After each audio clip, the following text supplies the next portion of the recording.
Hello বন্ধুরা, চলে এসেছি আজকে একটা বড় ভিডিও নিয়ে। আশা করি তোমরা সকলে দেখবে। তো দেখো, আমি স্নান টান সেরে একদম চলে এসেছি। তো সব থেকে স্নান টান সারার পর দেখো একটা কিন্তু ঠান্ডার ক্রিম মাখতেই হয়, ওই জন্য আমি মাখছি কিন্তু কোল্ড ক্রিম। এটা হচ্ছে মদিকেয়ারের কোল্ড ক্রিম। তো এটাই আমি ইউজ করি, আর সাথে করি কিন্তু আমি সানস্ক্রিন। তো মদিকেয়ারের সানস্ক্রিন স্লোকার একটা SPF 30। তো দেখো, এইটা ভালোভাবে দেখা যাচ্ছে না হয়তো ক্যামেরায়, কিন্তু এটা আমি ইউজ করি, সব সময়তেই ইউজ করি। তো আমরা মেয়েরা কিন্তু সানস্ক্রিন সবাই ইউজ করি। তো আমার কাছে তো বেটার লাগে হচ্ছে মদিকেয়ারের সানস্ক্রিন। এটা পুরোপুরি একদম ইন্ডিয়ান প্রোডাক্ট, আর একদম 100% স্যাটিসফাই। ওই জন্য আমার খুবই ভালো লাগে এই ক্রিমগুলো ইউজ করতে। আমার কিন্তু প্রত্যেকটা ক্রিমই মদিকেয়ারের, একদম সমস্ত কিছু। তো আমার ভালো লাগে মদিকেয়ারের ক্রিমগুলো ইউজ করতে। তো বন্ধুরা, তোমরা কে কী ক্রিম ইউজ করো আমাকে কিন্তু অবশ্যই কমেন্ট করে জানিও। আমি এরপর কিন্তু চলে যাব দেখো রান্নাঘরে, তাই সানস্ক্রিনটা কিন্তু খুব ভালোভাবে মেখে নিচ্ছি। যেহেতু আমরা রান্নাঘরে সবাই থাকি মেয়েরা মোটামুটি, আর সবাই জানি, সবাই আমরা ইউজ করি সানস্ক্রিন। আর বাইরে বেরোলে তো বলারই নেই, বাইরে তো বেশিটাই করতে হয়। আমি যেহেতু ঘরের ভেতরে থাকবো, সেই কারণেই কিন্তু আমি 30টা ইউজ করছি, আর বাইরে বেরোলে তখন 50টা ইউজ করতে হয়। তো চলো রান্নাঘরে কী কী রান্না হবে দেখাচ্ছি। স্নান করার আগে কিন্তু আমি মাছটা ধুয়ে পুরো নুন হলুদ মাখিয়ে রেখে দিয়েছি। আর এদিকে আছে করে রেখেছিলাম, দেখো এটা হচ্ছে কলাইয়ের ডাল। তো আজকে কলাইয়ের ডাল করবো, ওই জন্য দেখো প্রেসারে সিদ্ধ করেও রেখে দিয়েছি। তারপরে এখানে কিন্তু আমি ভাতটা অলরেডি বসিয়ে দিয়েছি, একদম অল্প আঁচে বসিয়ে দিয়েছি। আস্তে আস্তে ভাতটাও হতে থাক, আর আমিও এদিকে দেখো সবজিগুলো সব নিয়ে নিয়েছি। তো এখানে আজকে যেহেতু ঝোল বানাবো মাছের, এটা দেখো আমাদের গাছের পেঁপে। তো দুদিন রান্না করার পরও দেখো এখনও রয়েছে, এত বড় পেঁপেটা ছিল। এখানে দেখো বেগুন, কচু, টমেটো, কাঁচকলা এইসব কিছু দিয়ে বড়ি দিয়ে আজকে একটা ঝোল বানাবো। তো চলো, রেডি হয়ে গেছি।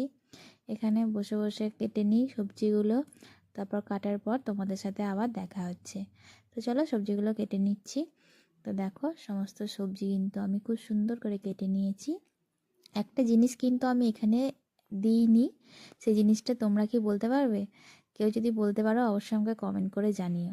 তো এদিকে আমি কড়াইতে তেল বসিয়ে দিয়েছি, আর তেলটাও দেখো গরম হয়ে গেছে। তো মাছগুলো আমি ভেজে নিচ্ছি, দেখো মাছগুলো দিয়েও দিচ্ছি ভাজতে। আর এখানে যেহেতু আমি, আমার ছেলে আর আমার হাজব্যান্ড খাবো, ওই জন্য 3টেই মাছ দিয়েছি। আমার ছেলে অতটা মাছ ভালোবাসে না। আর বড়িগুলোও ভেজে নিয়েছিলাম। তো দেখো তেলে অল্প, একদম তেলের ওপরে জিরে ফোড়ন দিয়ে আমি কিন্তু সব সবজিগুলো দিয়ে দিয়েছি। নুন আর হলুদও দিয়ে দিয়েছি। এরপর দেখো মশলা দিয়েছি, একটু আদা বাটা আর পেঁয়াজ বাটা, একটু রসুন, এইটাই দিয়েছি, আর সাথে লঙ্কা জিরে গুঁড়ো।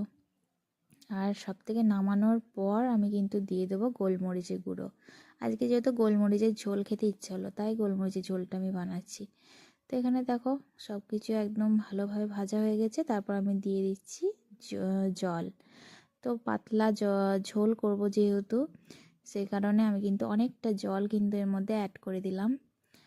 আর ঝোলটা ফুটতে যখন শুরু করবে তখনই কিন্তু আমি বড়িগুলো দিয়ে দেবো এর মধ্যে।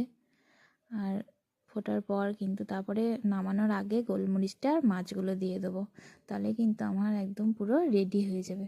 তো দেখো ঢাকা দিয়ে দেওয়ার পর আমি কিছুক্ষণ পর দেখলাম যে পুরো একদম সব কিছু সিদ্ধ হয়ে গেছে খুব সুন্দরভাবে। এবার আমি মাছগুলো দিয়ে দেব। তো এক এক করে আমি মাছগুলো সব দিয়ে দিচ্ছি। দেখো আমি জানি এখানে সবাই আমরা মোটামুটি রান্না করতে পারি, কিন্তু একটা ভিডিও যেহেতু বানাচ্ছি, তাই আমি কিন্তু তোমাদেরকে জাস্ট বলছি, তোমাদেরকে আমি রান্না শেখানোর জন্য আমি কিছুই বলছি না, আমি এগুলো করছি তাই। আর এখানে হামল দিস্তাতে দেখো অনেকটাই গোলমরিচ গুঁড়ো করা আছে, তাই সেটাই আমি দিয়ে দিচ্ছি নামানোর আগে।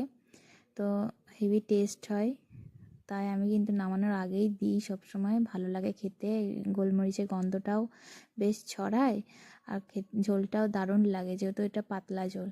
তো শেষমেশ আমরা সব খাবার দাবার নিয়ে বসে পড়েছি। দেখো আমি কিন্তু ভাত নিয়ে বসে পড়েছি, আর এখানে কিন্তু আমার ছেলের জন্য মাছ বাছতে শুরু করেছি, কারণ ও বাছতে পারে না। আর এদিকে কিন্তু কানও দেখো খাচ্ছে।